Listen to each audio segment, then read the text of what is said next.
Good morning students, welcome back. पिछले दो टॉपिकों में हमने आवेश कैसे उत्पन्न हुआ, आवेशन की विधियां और आवेश के मात्रक पढ़े थे। इसमें से सबसे इंपॉर्टेंट आपको याद रखना, आवेश के मात्रक। एसआई पद्धति में क्या मात्रक होता है, सीजीएस में क्या होता है, सबसे छोटा मात्रक कौन सा है, सबसे बड़ा मात्रक कौन सा है। आज का टॉपिक है हमारा आवेश के गुणधर्म। तो आप लोग कंटिन्यू नोट्स बनाते हुए हेडिंग डालिए आवेश के गुणधर्म। आवेश का जो पहला गुणधर्म है बच्चों, वो है आवेश एक अदिश राशि है। सदिश नहीं है बल्कि कैसी है, अदिश राशि। दूसरा गुणधर्म है जो इंपॉर्टेंट गुणधर्म है, आवेश की योज्यता। आवेश की योज्यता। आवेश की योज्यता का मतलब है आवेश का योग। किसी भी वस्तु पर जो आवेश का कुल मान होगा वो उस वस्तु पर सभी आवेशों के बीजगणितीय योग के तुल्य होगा। मान लो बच्चों, ये हमारे पास है एक वस्तु, इस पर 2q आवेश है।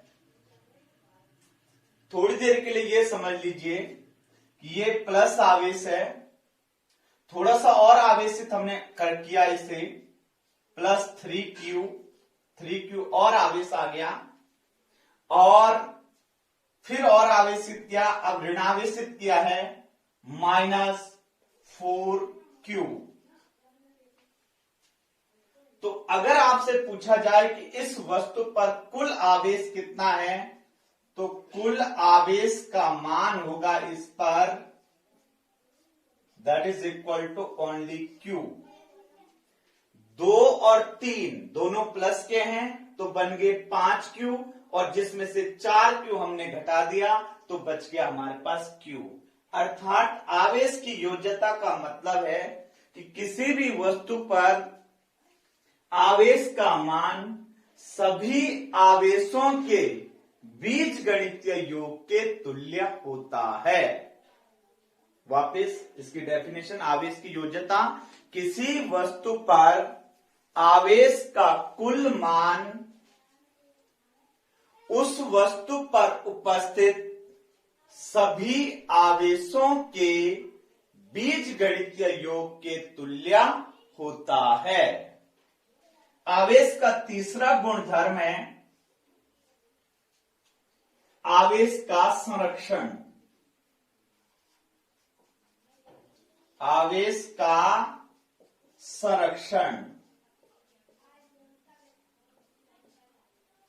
संरक्षण, जो ये शब्द आपने 11th क्लास में भी सुना था, ऊर्जा का संरक्षण, संवेग संरक्षण, ये सारी बातें, जहां पर भी संरक्षण का मतलब आए, संरक्षण शब्द आए, तो आप ये समझ लेना कि आवेश को ना तो उत्पन्न किया जा सकता, संरक्षण का मतलब है कि किसी चीज को ना तो उत्पन्न किया जा सकता है ना नष्ट किया जा सकता, वो चीज हमेशा क्या है, संरक्षित है, यानी कि कंजर्वेटिव है।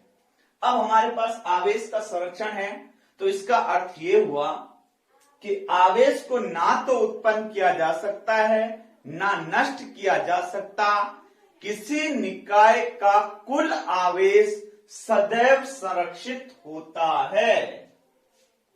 डेफिनेशन लिखिए इसकी, किसी निकाय का कुल आवेश सदैव संरक्षित होता है। इसका एग्जाम्पल है बच्चों, मान लो हमने यूरेनियम का विखंडन किया। यूरेनियम के नाभिक का विखंडन होने से पहले इसके नाभिक पर कुल आवेश है पॉजिटिव 92। जब ये विखंडित होता है तो ये टूटता है थोरियम, जिसके नाभिक पर आवेश धनावेश है 90, और एक अल्फा पार्टिकल में, जिसको हम हीलियम नाभिक भी कहते हैं, 2n4 प्लस एनर्जी। अगर हम इस अभिक्रिया की बात करें तो विखंडन से पहले कुल आवेश, विखंडन से पहले कुल धन आवेश बराबर है 92, और विखंडन के पश्चात कुल धन आवेश that is equal to 90 plus 2 equal to 92। 90 thorium पर है और 2 अल्फा पार्टिकल पर। तो इस प्रकार से कुल आवेश यहां पर भी क्या है, संरक्षित है। अब इसमें एक छोटा सा क्वेश्चन पूछा जाता है आपके माइंड में, थोड़ा इधर उधर करने के लिए भी, ताकि आपके माइंड की एबिलिटी चेक हो सके। क्वेश्चन है कि जब हम कांच की छड़ और रेशम के कपड़े को घर्षित करते हैं तो कांच की छड़ धनावेशित हो जाती है एवं रेशम का कपड़ा ऋणावेशित हो जाता है। क्या इस स्थिति में आवेश संरक्षण के नियम का अनुपालन हो रहा है? वापिस कर रहा हूं मैं क्वेश्चन रिपीट, कि कांच की छड़ एवं रेशम के कपड़े को जब घर्षित किया जाता है तो कांच की छड़ धनावेशित हो जाती है, रेशम का कपड़ा ऋणावेशित हो जाता है। क्या इस स्थिति में आवेश संरक्षण के नियम का अनुपालन हो रहा है? तो बच्चों आप ध्यान से देखिए, इस स्थिति में भी आवेश संरक्षण का अनुपालन हो रहा है। कांच की छड़ घर्षण से पूर्व की बात करें प्लस रेशम का कपड़ा, इस पर कुल आवेश घर्षण से पूर्व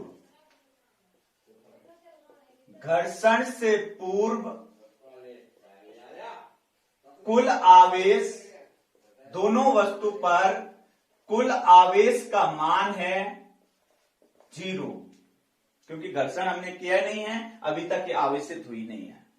जब हम कांच की छड़ और रेशम के kपड़े को घर्षित करते हैं तो घर्षण के पश्चात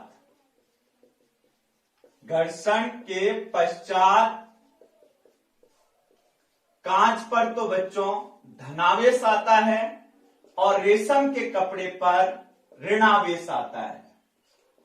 कांच धनावेशित हो जाती है, रेशम का कपड़ा ऋणावेशित हो जाता है। अगर हम इस जितने कांच ने इलेक्ट्रॉन त्यागे उतने रेशम के कपड़े में इलेक्ट्रॉन आए, अर्थात जितना कांच धनावेशित होगा उतना ही रेशम का कपड़ा ऋणावेशित होगा। तो कुल आवेश के, अगर हम दोनों के ऊपर कुल आवेश की बात करें तो घर्षण के पश्चात कुल आवेश ये वापिस क्या हो जाएगा, 0। जितना प्लस उतना ही माइनस। तो हम ये कह सकते हैं घर्षण से पूर्व निकाय का कुल आवेश 0 एवं घर्षण के पश्चात भी निकाय का कुल आवेश 0 है, अर्थात आवेश संरक्षण के नियम का अनुपालन हो रहा है। ये बात अलग है कि इंडिविजुअली अलग अलग रूप से कांच भी आवेशित हो गई है और रेशम का कपड़ा भी आवेशित हो गया है। ये था हमारे पास आवेश संरक्षण का नियम।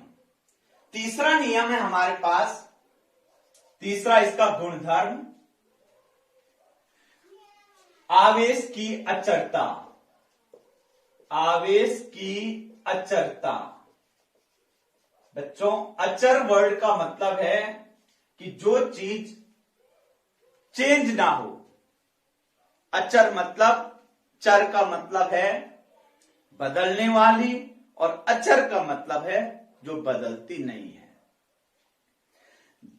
अधिकांश जितनी भी चीजें हैं उन पर वेग का प्रभाव पड़ता है। जब आप बीएससी में जाएंगे तब आप पढ़ेंगे कि द्रव्यमान जो हम 12th तक संरक्षित वर्ड से पढ़ते हैं, वही आगे चल के आप देखेंगे कि द्रव्यमान में भी परिवर्तन आता है, लंबाई में भी परिवर्तन आता है, समय में भी परिवर्तन आता है। सिर्फ और सिर्फ एक आवेश ऐसी राशि है जिस पर वेग का कोई प्रभाव नहीं पड़ता है, अर्थात आवेश निर्देश तंत्र पर निर्भर नहीं करता है। आवेश जो है, आवेश का मान निर्देश तंत्र पर निर्भर नहीं करता है, अर्थात आवेश का मान वेग पर निर्भर नहीं करता है। क्या है बच्चों? 11th क्लास में आपने पढ़ा होगा निर्देश तंत्र। निर्देश तंत्र जिसमें हम किसी चीज के, किसी घटना चक्र के बारे में है एक्सप्लेनेशन करते हैं, घटना चक्र की जानकारी देते हैं। अब मान लो कोई निर्देश तंत्र स्थिर अवस्था में है या गतिशील अवस्था में, दोनों परिस्थितियों में आवेश हमेशा क्या रहेगा? सेम रहेगा। जबकि अगर हम बात करें द्रव्यमान की, तो द्रव्यमान अगर हम गतिशील निर्देश तंत्र में लेते हैं, गतिशील में भी एक बात का ध्यान रखना कि वस्तु की जो गति है, निर्देश तंत्र की जो गति है, वो लगभग प्रकाश के वेग के बराबर होनी चाहिए। नॉर्मल नहीं चेंज होगा। प्रकाश के वेग के आसपास अगर किसी निर्देश तंत्र की गति है या किसी वस्तु की गति है, तो निश्चित बात है उस स्थिति में वस्तु का द्रव्यमान बदलेगा इस सूत्र के अनुसार। यहां पर m जो है वो गतिक द्रव्यमान है और m0 जो है वो विराम द्रव्यमान है। अगर हम जनरली बात अर्थ पर करते हैं तो अर्थ पर तो द्रव्यमान हम कांस्टेंट लेते हैं, लेकिन अगर हम कहीं एक इसी द्रव्यमान की बात ऐसी जगह पे करें जहां पे गति बहुत अधिक है, लगभग लाखों में है, लाइक प्रकाश के वेग की भांति, तो समझ लेना द्रव्यमान नियत राशि नहीं है।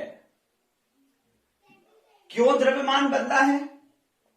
गति के कारण। लेकिन आवेश की अगर हम बात करें तो आवेश जो है उस पर गति का कोई प्रभाव नहीं पड़ता है, इसलिए आवेश को क्या कहा गया है? अचर। ये बदलेगा नहीं। तो आवेश का तीसरा गुणधर्म है, आवेश हमेशा क्या रहेगा? अचर रहेगा, अर्थात निर्देश तंत्र पर निर्भर नहीं करेगा। इसमें चौथा गुणधर्म है जो इंपॉर्टेंट है, जो आपको पेपरों में मैक्सिमम पूछा जाता है, वो है आवेश का क्वांटीकरण। इसमें स्टार डाल लेना, इंपॉर्टेंट। एक तो संरक्षण, आवेश का संरक्षण इंपॉर्टेंट है और एक है आवेश का क्वांटीकरण। आवेश का क्वांटीकरण। क्वांटीकरण का मतलब होता है बच्चों क्वांटा, पैकेट्स, बंडल के रूप में। यहां पर किसी भी वस्तु की बात करते अगर हम, जैसे हमने शुरुआत वाले टॉपिक में पढ़ा था कि इलेक्ट्रॉन गए या इलेक्ट्रॉन आए, तो निश्चित बात है वस्तु आवेशित होगी और इलेक्ट्रॉन जो जाएगा वो पूर्ण गुणज के रूप में जाएगा, अपूर्ण गुणज कभी नहीं होगा।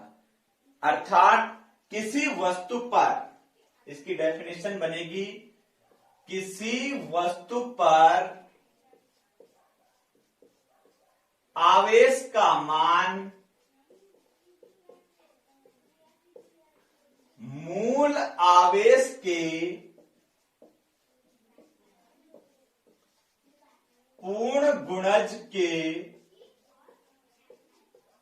तुल्य होता है। किसी भी वस्तु पर जो आवेश होगा वो या तो प्लस आवेश होगा या माइनस आवेश होगा। प्लस मतलब इलेक्ट्रॉन गए, माइनस मतलब इलेक्ट्रॉन आए, और जितने इलेक्ट्रॉन गए इनटू एक इलेक्ट्रॉन पर आवेश का मान, यह है आवेश का क्वांटीकरण। जहां पर भी आवेश के क्वांटीकरण की बात आए, आप सीधे ये कह सकते हैं Q बराबर है प्लस माइनस n इंटू ई। n यहां पर क्या है, अगर हम n की बात करते हैं तो n हमारे पास है 0, 1, 2, 3, 4 एंड सो ऑन, पूर्ण गुणज। इसका मतलब है, इसको हम ये भी कह सकते हैं इलेक्ट्रॉन की संख्या। इलेक्ट्रॉन की संख्या ई यहां पर क्या है, मूल आवेश। जो एक इलेक्ट्रॉन पर आवेश है उसको बोलते हैं हम मूल आवेश। इसका मान होता है 1.6 इंटू 10⁻⁻19 कूलाम। एक बात का विशेष ध्यान रखना बच्चों, इलेक्ट्रॉन ई माइनस, जबकि सिर्फ ई की बात करते हैं तो ई का मतलब है इलेक्ट्रॉन पर आवेश का मान। इलेक्ट्रॉन पर आवेश का मान जिसको कहते हैं 1.6 इंटू 10⁻⁻19 कूलाम। इसको हम हमेशा परिणामी रूप में लेंगे। इलेक्ट्रॉन होगा तो माइनस में लेंगे और अगर प्रोटॉन होगा तो प्लस में लेंगे। ये हमारे पास है आवेश का क्वांटीकरण। अब इसी आवेश के क्वांटीकरण में एक क्वेश्चन तो यही बन गया है कि आवेश के क्वांटीकरण से आप क्या समझते हैं। तो आप ये कह सकते हो कि किसी भी निकाय पर आवेश का मान मूल आवेश का पूर्ण गुणज होता है। ये बच्चों ठीक वैसी बात कह रहा हूं मैं। पूर्ण गुणज का मतलब है पूर्ण संख्या के रूप में। अपूर्ण गुणज का मतलब होता है जिसमें फ्रैक्शन वर्ड आता है, बटे वाली संख्या आती है। उदाहरण के लिए हमारी क्लास में कभी ये संभव ही नहीं है कि 42.5 बच्चे हो, या तो 42 होंगे या 43 होंगे या 44 होंगे, पूर्ण गुणज के रूप में होंगे। लेकिन कभी आप ये सुन ही नहीं सकते हो कि half of the student in the class, ये कभी संभव ही नहीं है। जैसे हाफ ऑफ द स्टूडेंट संभव नहीं है, ठीक उसी प्रकार से किसी वस्तु से आधा इलेक्ट्रॉन कभी जा ही नहीं सकता है।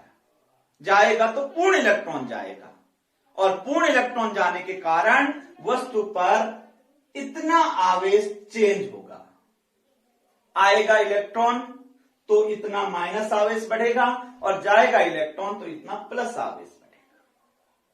यह है आवेश का क्वांटीकरण। पहला क्वेश्चन है इसी टॉपिक में, इसकी खोज, आवेश के क्वांटीकरण की खोज। आवेश के क्वांटीकरण की खोज मिलिकन ने तेल बूंद प्रयोग से की।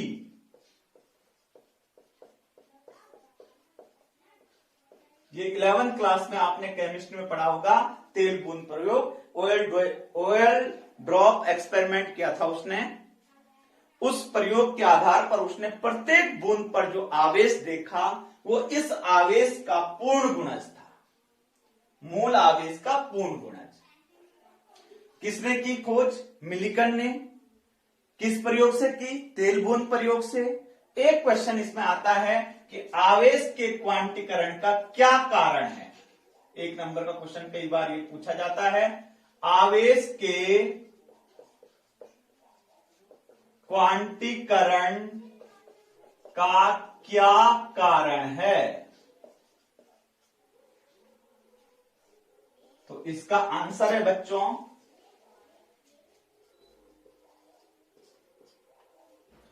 जो आवेश किसी वस्तु पर आएगा वो इलेक्ट्रॉन के स्थानांतरण के कारण आएगा। या तो इलेक्ट्रॉन जाएगा या इलेक्ट्रॉन आएगा, और इलेक्ट्रॉन जो है पूर्ण गुणज के रूप में जाएगा या आएगा। इसलिए वस्तु पर आवेश हमेशा इलेक्ट्रॉन पर आवेश के पूर्ण गुणज के तुल्य होता है, क्योंकि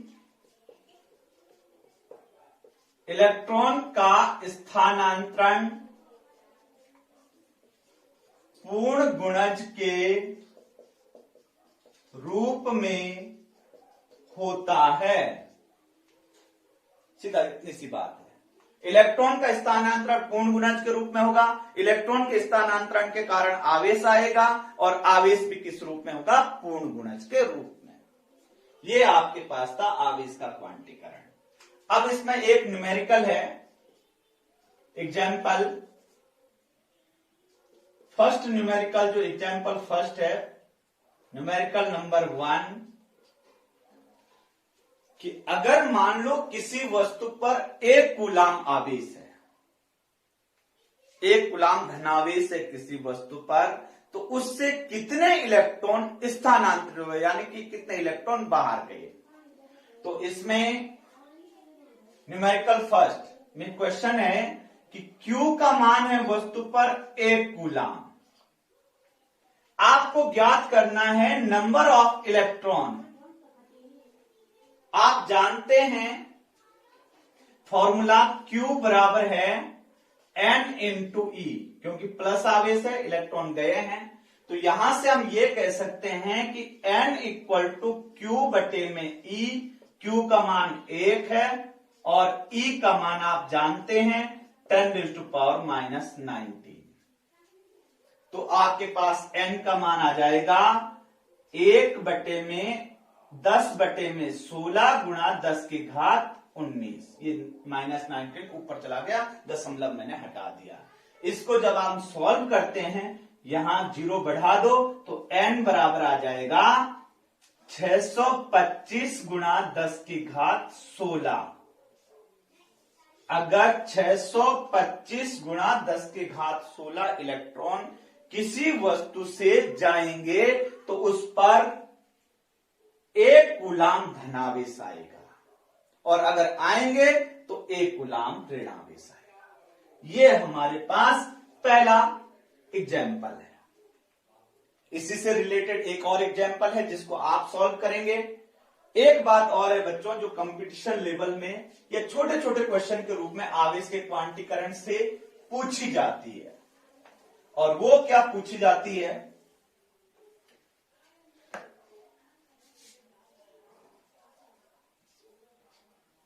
मान लो किसी वस्तु पर आवेश है पहले नंबर पे 1.6 × 10⁻⁻18 कूलाम, दूसरे नंबर पे है 1.6 × 10⁻16 कूलाम। इसको 3.2 कर लेते हैं, माइनस के। थर्ड है 1.6 × 10⁻⁻22 कूलाम। फोर्थ है 0.8 × 10⁻⁻19 कूलाम।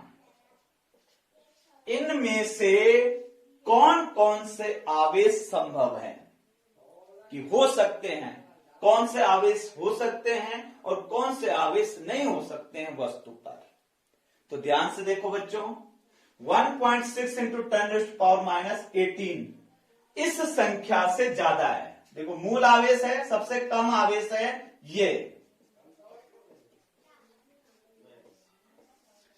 जो मान इससे ज्यादा है, निश्चित बात है वो आवेश संभव है, और जो मान इससे कम है तो वो आवेश संभव नहीं है।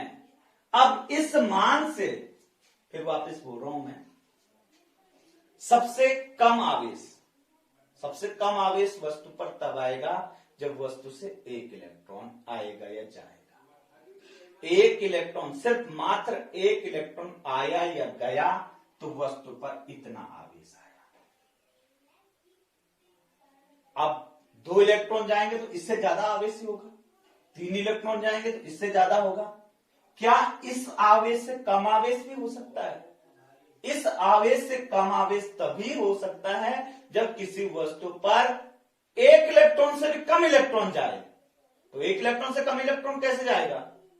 एक क्लास में एक बच्चा तो होगा ही होगा, क्या कभी पौना बच्चा भी हो सकता है? ये कभी संभव ही नहीं है। तो जब ये संभव नहीं है तो निश्चित बात है किसी वस्तु पर इससे कम आवेश भी संभव नहीं है। तो ये मान जो है ये इससे ज्यादा है तो ये संभव है, ये मान भी इससे ज्यादा है, ये संभव है। -18 -19 से 10 इलेक्ट्रॉन जाएंगे तब जाके इतना आवेश होगा। ये मान भी हमारे पास संभव है। ये मान संभव नहीं है क्योंकि -22 -19 से छोटा है। और ये मान भी संभव नहीं है क्योंकि 1.6 से 0.8 इसका आधा है, यानी कि आधा इलेक्ट्रॉन जाएगा तब इतना आवेश आएगा और आधा इलेक्ट्रॉन जा नहीं सकता है। इसका मतलब ये हुआ ये आवेश संभव नहीं है, ये आवेश संभव नहीं है, सिर्फ मात्र ये दोनों आवेश संभव है। एक बात और है बच्चों, थोड़ा हाई लेवल में आप पढ़ेंगे क्वार्क पार्टिकल। 11th-12th में नहीं है, आगे जब आप बीएससी करोगे एमएससी करोगे तब आप क्वार्क पार्टिकल के बारे में सुनोगे। क्वार्क पार्टिकल पर आवेश का मान होता है 2/3 E या 1/3 E। जो अपवर्ड क्वार्क पार्टिकल होते हैं उस पर आवेश होता है 2/3 E और जो डाउनवर्ड क्वार्क पार्टिकल होता है उस पर आवेश होता है 1/3 E, यानी कि E का 2/3 भाग, E का 1/3 भाग। यहां पर जो मूल आवेश है उसका फ्रैक्शन हो रहा है। तो क्वेश्चन ये भी पूछा जाता है, अभी तो नहीं पूछेंगे, जनरली पूछ सकते हैं कि क्वार्क पार्टिकल पर आवेश फ्रिक्शन में होता है मूल आवेश का, क्या इस स्थिति में आवेश का क्वांटीकरण पॉसिबल है, संभव है? तो एक बात का ध्यान रखना बच्चों कि क्वार्क पार्टिकल जो है वो इंडिविजुअली कभी होंगे ही नहीं। जब इंडिविजुअली क्वार्क पार्टिकल नहीं होंगे तो निश्चित बात है मूल आवेश का फ्रिक्शन आवेश भी कभी होगा ही नहीं, अर्थात आवेश हर समय क्वांटाकृत होगा।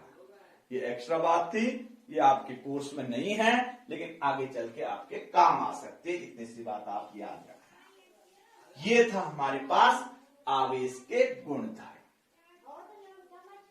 आवेश के गुणधर्म के बाद अब जो टॉपिक शुरू होगा वो बेसिक टॉपिक शुरू हो रहा है और जो भी टॉपिक बेसिक टॉपिक है ये, इसके बाद सारे लिंक्ड टॉपिक हैं, एक के बाद दूसरा, दूसरे के बाद तीसरा, तीसरे के बाद चौथा, कंटिन्यू आप 4 चैप्टरों तक लिंक्ड चैप्टर कंटिन्यू चलते रहेंगे।